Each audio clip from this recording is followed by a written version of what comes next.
Nouvelle semaine, nouveau défi. Ravi de vous retrouver pour cette nouvelle session de l'actualité de ce 17 janvier 2022. À la une, le Premier ministre Lassina Zerbo a rendu visite aux personnes déplacées internes et aux forces de défense et de sécurité engagées dans la lutte contre le terrorisme. Ce dernier se dit satisfait de leur prise en charge et appelle ainsi la population à plus d'union et d'engagement afin de vaincre le terrorisme. Visite du ministre de l'Éducation nationale au lycée technique de Koudougou. Stanislas Ouaro promet travailler avec ses collaborateurs afin que ce lycée technique puisse bénéficier d'électricité en quantité suffisante au cours de l'année 2022. Et puis triste nouvelle au Mali. Âgé de 76 ans, l'ancien président Ibrahim Boubacar Koïta a passé l'arme à gauche. L'annonce a été faite ce dimanche 16 janvier 2022 par ses proches. Une grande perte pour les Maliens qui le considéraient comme un homme au grand cœur et qui aimait son pays malgré tout. Vous les entendrez en fin de cette édition.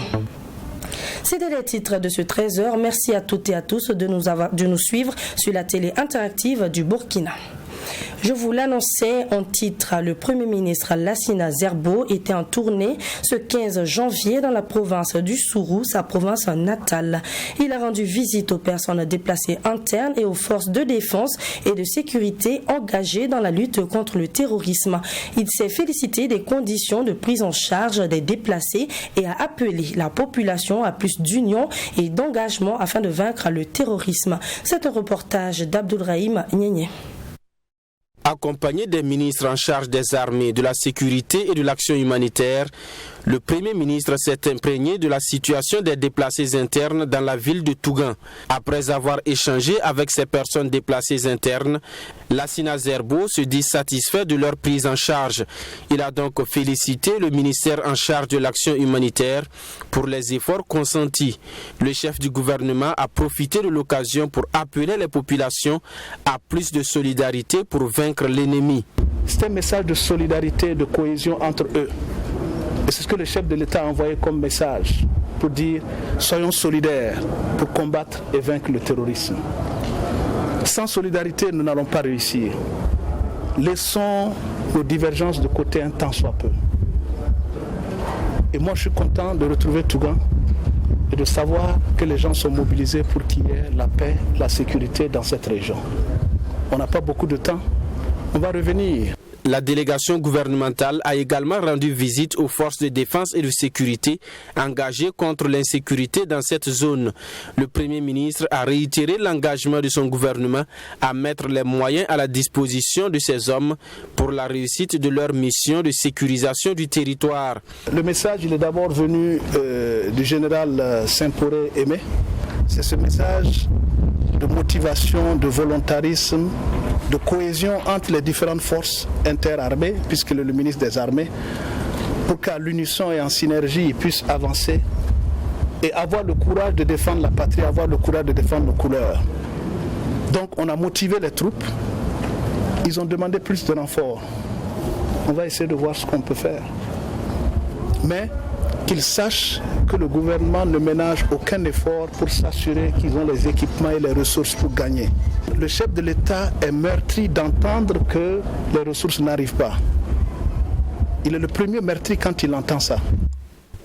Le Premier ministre a exprimé la volonté de voir les jeunes de cette localité s'engager comme volontaires pour la défense de la patrie. Après Tougan, le Premier ministre compte poursuivre sa tournée dans d'autres localités de la boucle du Mouhoun, puis dans l'ouest du pays, le nord et l'est.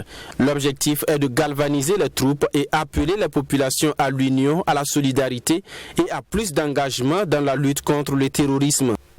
Le ministre de l'Éducation nationale, de l'alphabétisation et de la promotion des langues nationales, Stanislas Waro, s'est rendu jeudi dernier au lycée technique de Koudougou afin de prendre connaissance des difficultés que rencontrent les lycéens et leurs encadreurs.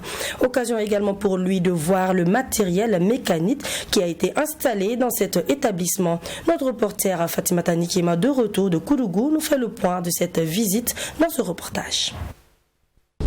Vili, localité située à une dizaine de kilomètres de la ville de Koudougou dans la province du Boulkiemde, abrite le lycée technique de Koudougou. Ce lycée qui accueille sa deuxième promotion vient d'acquérir du matériel mécanique au profit de 2 de ses ateliers. Il s'agit de fraiseuses, de tours parallèles et de perceuses.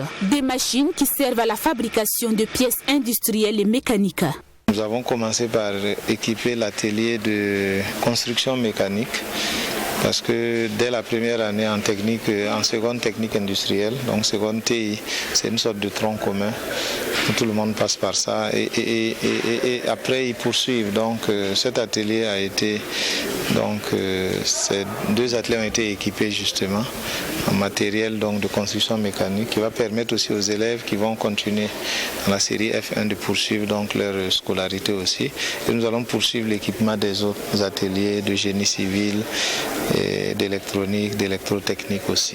La visite du jour du ministre en charge de l'Éducation nationale a permis de vérifier la fonctionnalité de ces machines grâce à un groupe électrogène. Faute d'électricité de la Sonabel, Société nationale d'électricité du Burkina Faso. Mais Stanislas Waro a promis de travailler avec ses collaborateurs afin que ce lycée technique puisse bénéficier d'électricité en quantité suffisante au cours de cette année 2022.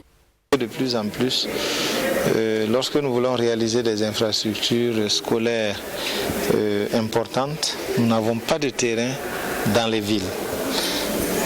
On a les terrains généralement donc, dans la périphérie de la ville. Et là, c'est à une dizaine de kilomètres de Koudougou. Et donc, il y a un problème d'électricité parce que c'est du matériel très lourd qui fonctionne avec l'électricité. Donc, nous avons travaillé avec la Sonabel. Et nous avons reçu il y a quelque temps donc, des devis pour l'ensemble des infrastructures que nous avons réalisées ou en cours de réalisation, dont ce lycée technique. Pour l'instant, le manque d'électricité n'est pas la seule difficulté qui rencontrent les élèves et les enseignants du lycée technique de Koudougou. L'accès constitue également une problématique majeure, car situé à une dizaine de kilomètres de la ville de Koudougou, avec une route impraticable et poussiéreuse. En rappel, au Burkina Faso, seulement 2% des élèves sont orientés dans les filières d'enseignement technique et professionnel, dont 1% dans les filières industrielles. L'association interafricaine compétences électorales africaines CEA a animé une conférence de presse ce samedi 15 janvier 2022 à Ouagadougou. À l'ordre du jour de cette rencontre avec les hommes de médias, la tenue des élections municipales au Burkina Faso, l'état de la démocratie dans le pays et la sécurisation du territoire. Cette association interafricaine propose le report des élections en novembre 2022 avec prorogation des mandats des élus locaux. D'autres propositions ont également été à l'ordre du jour que je vous propose de suivre dans ce reportage signé Sanata Serré. Initialement prévu le 15 mai prochain, les élections municipales au Burkina Faso sont reportées à une date ultérieure sur proposition du comité de suivi des recommandations du dialogue politique compte tenu de la situation sécuritaire difficile. Le dit comité propose la date du 22 novembre 2022 pour la tenue du scrutin. Une proposition approuvée par l'association Compétences électorales africaines CEA qui souhaite donc une prorogation des mandats des élus locaux. Pour cette association, le peuple burkinabé doit développer une capacité de résilience à travers l'intégration d'une approche nouvelle dans l'organisation des élections. À cet effet, CEA préconise que les élections se tiennent de façon séquentielle, ce en fonction des zones. Notre idée, c'est quoi? Alors, c'est d'abord le maintien des élections en 2022 et son report pour permettre à la CENI de dérouler un calendrier électoral en novembre. Donc, de maintenant, en novembre, à coup sûr, on aura en tout cas un calendrier qui va être opérationnel, qui va être amélioré et qui va nous éviter d'aller avec précipitation et qui va nous permettre en tout cas d'aller dans une certaine mesure aux élections. Ce n'est pas parce qu'on dit séquentiel que l'on pense qu'il faut les différer jusqu'à en des années. Non. Tenir des élections en plusieurs phases, mais c'est la même élection. Puisque les régions même n'ont pas les mêmes réalités, n'ont pas les mêmes contextes.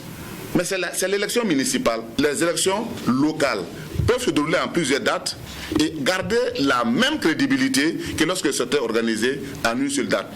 Ce qu'il faut au Burkina Faso en termes de démocratie dans ce contexte difficile, selon les conférenciers, c'est une démocratie résiliente. Une démocratie qui va réduire les inégalités économiques et sociales. Cela suppose, selon eux, que le pays doit procéder à la mise en place d'incitations électorales et politiques claires et renforcer les capacités de sa gouvernance locale. Donc la démocratie résiliente, c'est une démocratie dans laquelle on travaille à réduire les inégalités. On travaille à rendre ces élections inclusives, on travaille à appeler la conscience et la participation de tous les citoyens. Donc en résumé, la démocratie résiliente, c'est cette démocratie-là que l'on construit avec la participation de tous dans un contexte difficile. Ce n'est pas parce que le contexte est difficile qu'il faut s'empêcher. On dit oh non, on n'est pas concerné. Puisque le contexte est difficile, il faut avoir alors une réponse appropriée, une réponse résiliente. Sur le plan sécuritaire, CEA propose la mise en place d'une force conjointe à travers la réorganisation du G5 Sahel et l'implication absolue du Bénin, du Togo et de la Côte d'Ivoire pour en faire une G8 avec comme partenaires stratégiques l'Algérie et le Nigeria. Comme solution également, cette association interafricaine propose une mutualisation des efforts des forces de défense et de sécurité et l'organisation d'opérations conjointes dans les zones à fort défi sécuritaire. Une semaine après la prise de sanctions par la CEDEAO et l'UEMOA à l'encontre du Mali, le collectif des organisations de la société civile pour le Sahel a livré son analyse à travers une conférence de presse samedi dernier. À en croire les membres de ce collectif, les sanctions prises ne sont fondées sur aucune base juridique des institutions en question. Le collectif s'est également exprimé sur les propos du ministre français Jean-Yves Le Drian au sujet de la manifestation du soutien au Mali. Le point dans ce reportage, Serge Caboret. Indignation, c'est le maître mot qui a caractérisé cette sortie médiatique du collectif des organisations de la société civile pour le Sahel ce 15 janvier face aux sanctions prises contre le Mali par la CEDEAO et l'UEMOA. Sans détour, le COEC pour le Sahel condamne vigoureusement ces sanctions illégales, iniques et insensées. Le collectif des organisations de la société civile pour le Sahel considère ces sanctions comme un acte terroriste perpétré contre l'ensemble des peuples du Sahel et même ceux de la CEDEAO. Ces sanctions perfides viennent fragiliser toutes les stratégies mises en place pour la lutte contre le terrorisme et offrent par la même occasion libre cours au terrorisme dans la zone du Liptako-Gourma. Tout en apportant son soutien indéfectible aux autorités maliennes, le collectif dit assister à la désolidarisation des chefs d'État africains à l'endroit du Mali, à un moment où l'Union européenne apporte son soutien à la France pour déstabiliser le Mali. Pourquoi les chefs d'État partent au Ghana pour aller donner une opinion qui est contraire à celle du peuple malien et évidemment contre les autres peuples du Sahel? Pourquoi? Parce que ce que le président du Faso et ses collaborateurs sont allés déclarer au Ghana ne traduisent nullement pas la volonté des peuples du Burkina Faso, du Sénégal et des autres pays. Aujourd'hui, tous les peuples africains, tous les peuples de la CEDEAO sont pour une transition malienne, quelle que soit la durée, jusqu'à ce que la sécurité se rétablisse. C'est les chefs d'État qui sont contre cela. Alors, à une loi injuste, nul n'est tenu d'obéir. Si on est en sécurité pour manifester, on doit sûrement être en sécurité pour voter. Ces propos du ministre français des Affaires étrangères Jean-Yves Le Drian n'ont pas laissé indifférent le collectif. Ça signifie deux choses. Un aveu d'échec et un encouragement au peuple malien. Un aveu d'échec, c'est quoi? Parce que ça fait déjà 8 ans que de Serval à Barkhane jusqu'à Takuba, les Maliens ne pouvaient pas se manifester, se mobiliser sur l'ensemble du territoire national pour renoncer quoi que ce soit. Donc, aujourd'hui, le Drian reconnaît au moins que les militaires sont arrivés à donner un minimum de sécurité au peuple malien au point qu'ils puissent se réunir dans toutes les villes et de façon extraordinaire. L'autre est une félicitation parce que tout simplement, il montre encore au monde entier que les Maliens peuvent faire confiance au peuple et aux dirigeants militaires parce qu'ils donnent des résultats palpables et concrets. Par ailleurs, le collectif exige de la conférence des chefs d'État de la CEDEAO la levée immédiate et sans condition des mesures prises contre le Mali, la réparation des conséquences de cet acte, ainsi que la restructuration de la CEDEAO afin qu'elle devienne la CEDEAO des peuples. Une collecte de dons en nature et en espèces pour venir en soutien aux personnes déplacées internes. Une initiative de la coopération nationale des jeunes de l'UNIR à MPS qui, je vous le rappelle, a débuté depuis le 18 décembre 2021 et a pris fin hier 16 janvier avec comme donateurs les Burkinabés d'ici et ceux de la diaspora équato-guinéenne. Principalement composée d'habits, de vivres et de poches de sang, cette action de solidarité est à mettre au compte de l'appel à l'effort de guerre lancé par le président du Faso. Sanger Kouma avec la voix de Serge Kaboré. L'Union pour la Renaissance Mouvement Patriotique Sankariste, UNIR MPS, a reçu de la part de ses partisans d'ici et de la diaspora des dons en nature et en espèces pour venir en soutien aux personnes déplacées internes. Cette action de solidarité est à mettre au compte de l'appel à l'effort de guerre lancé par le président du Faso. Selon le président de l'UNIR MPS, Benewende Stanislas Sankara, le pari de la mobilisation a été relevé. C'est vraiment le geste qui pour nous, dans le cadre de la collecte des dons divers que l'UNIR MPS a lancé, interpelle l'ensemble des Burkinabés. Et particulièrement, ce geste interpelle la diaspora burkinabé, c'est-à-dire les 10 millions de Burkinabés vivant à l'étranger. Parce qu'il s'agit d'une solidarité nationale, parce qu'il s'agit de tous les Burkinabés qui sont invités à créer cette cohésion sociale pour venir en soutien notamment aux personnes déplacées internes qui sont aujourd'hui dans un dénuement total. Ces dons composés notamment d'habits, de vivres et des poches de sang seront par la suite acheminés au ministère en charge de la solidarité nationale. Les donateurs invitent les Burkinabés à leur emboîter le pas afin de soulager les peines de leurs frères et sœurs en détresse. L'appel à la solidarité lancé par l'UNIR MPS nous a touché en tant que structure d'éducation. Nous avons par cet appel apporté notre contribution en envoyant des habits composés pour femmes et pour hommes, façon d'enfants en majorité, pour nos frères déplacés internes.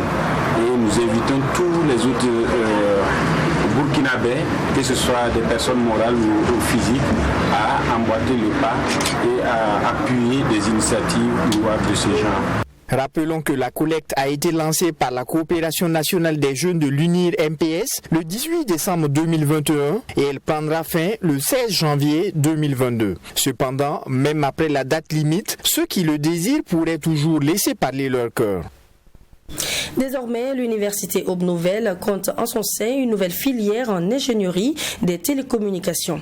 Le lancement officiel a eu lieu ce vendredi 14 janvier 2022 au sein de la dite université à Ouagadougou. Composée principalement de 3 grands axes de spécialisation, cette initiative permettrait, selon Isidore Kini, le président directeur fondateur de l'université Aube Nouvelle, de répondre à un besoin réel sur le marché de l'emploi. Reportage Saint-Jacques-Couman avec la voix de Serge Kaboré.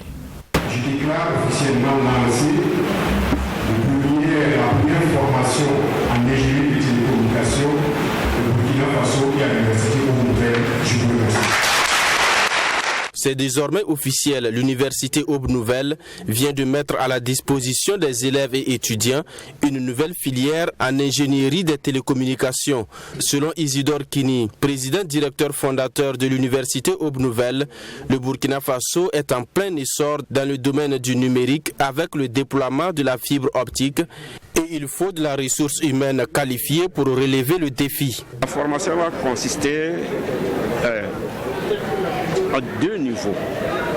Le niveau Bac plus 3, bon, à ce niveau-là, on a déjà des techniciens supérieurs niveau licence, mais l'objectif, c'est les ingénieurs en ingénierie de communication, Bac plus 5. Et donc, il y aura 2 entrées. La première entrée, c'est le niveau bac. Avec votre bac C, D, E ou équivalent, vous allez faire donc 2 années préparatoires avant donc d'intégrer l'école d'ingénieur. Ceux qui ont la licence en mathématiques, physique, informatique, électronique, et ils peuvent s'inscrire directement à la première année d'ingénieur télécommunication. Selon le représentant du ministre en charge de la transition digitale, cette nouvelle filière est une bouffée d'oxygène car elle répond à un besoin crucial sur le marché de l'emploi. C'est très important sur quoi nous voulons assister. Parce que vous qui suivez la politique du gouvernement, vous entendez parler de transition digitale dans notre pays. Alors c'est une transition qu'on ne peut pas réussir sans les infrastructures. Et les infrastructures, ceux qui vont les concevoir et les installer, ce sont les ingénieurs en télécommunication.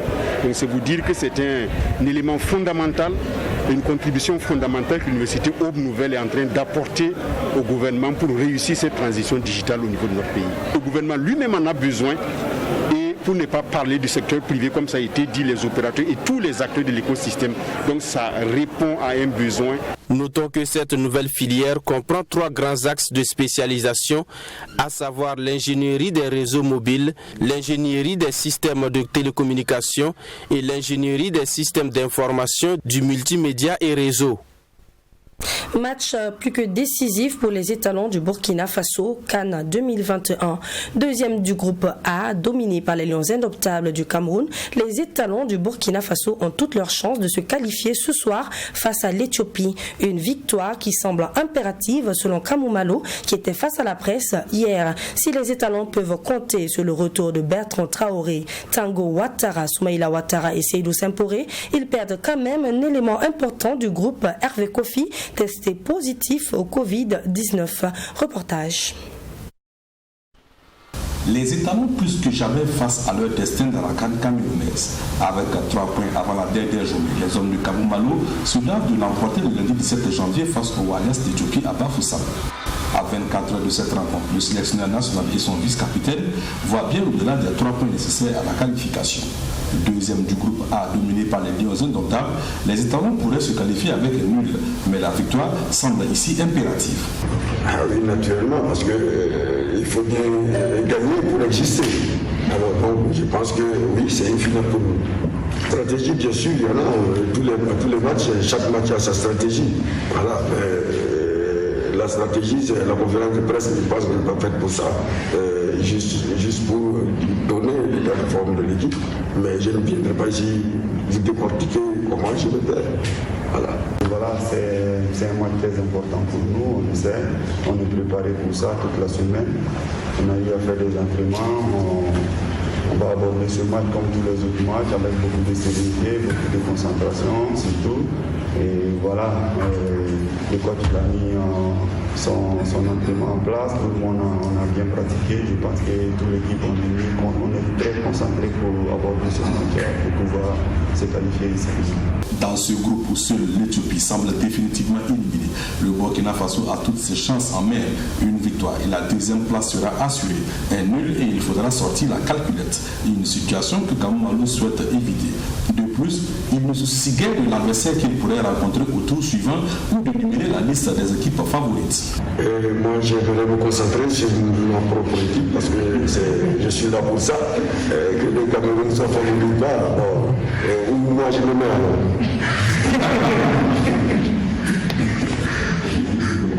Si Kamou Malo récupère Bertrand Traoré, Tango Ouattara, Soumaïla Ouattara et Seydou Semporé, il perd cependant un élément important de son groupe, le portier Hervé Kofi, testé positif à la Covid-19. Sans être rédhibitoire, ce forfait porte un sacré coup à l'équipe, mais car cela ne tienne, les étalons comptent en leur sein 3 autres gardiens prêts à prendre la relève, Babayou et Sawadogo, Farid Ouedraogo et Kylian Nikima. Triste actualité hors de chez nous, au Mali. L'ancien président Ibrahima Boubacar Keïta n'est plus. Il est décédé ce dimanche matin aux alentours de 9h chez lui à Sébenikoro, après avoir piqué une crise dans la nuit du samedi au dimanche. Et l'annonce a été faite hier par ses proches. En rappel, ce dernier fut renversé le 18 août 2020 par une junte militaire après quelques mois de mobilisation dans la rue contre sa gouvernance. L'ancien président IBK Ibeka, comme on l'appelait affectueusement, était malade et se rendait régulièrement à Abu Dhabi, aux Émirats Arabes Unis, pour un suivi médical. Aujourd'hui, les Maliens gardent de lui un homme qui aimait son pays, malgré le fait que sa gouvernance a été controversée. Écoutons ces Maliens au micro de notre correspondant au Mali, Bouraïman Soulou. Bon, quand même, souvent, dans une gouvernance, souvent il y a des moments difficiles et puis il y a des moments bonheur. Bon, au début de son fonction, ça se passe un peu bien, mais à la fin, il y a des moments difficiles pour lui, parce que souvent il y a des grèves partout, et puis il y a des trop parlés partout. Bon, et ça sera difficile pour lui pour que son mandat ça soit terminé par rapport à un coup d'État.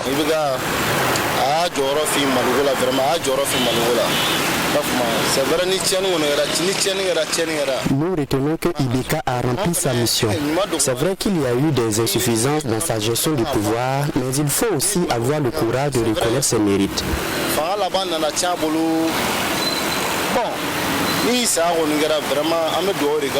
La fin de son pouvoir a été très difficile, mais ainsi va la vie. Aujourd'hui, Ibeka n'est plus. Nous prions donc pour le repos de son âme. Je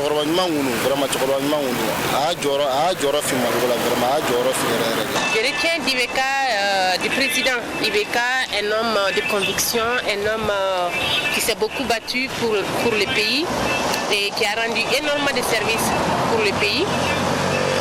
Comme on l'a dit, personne n'est parfait dans ce bas monde-là.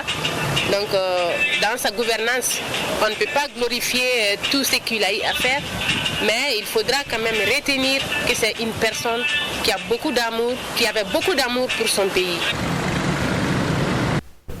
Un auteur célèbre a dit « L'erreur n'annule pas la valeur de l'effort accompli ». Ainsi s'achève ce journal. Merci de nous avoir suivis. Je vous donne rendez-vous demain, même heure, pour de nouvelles informations.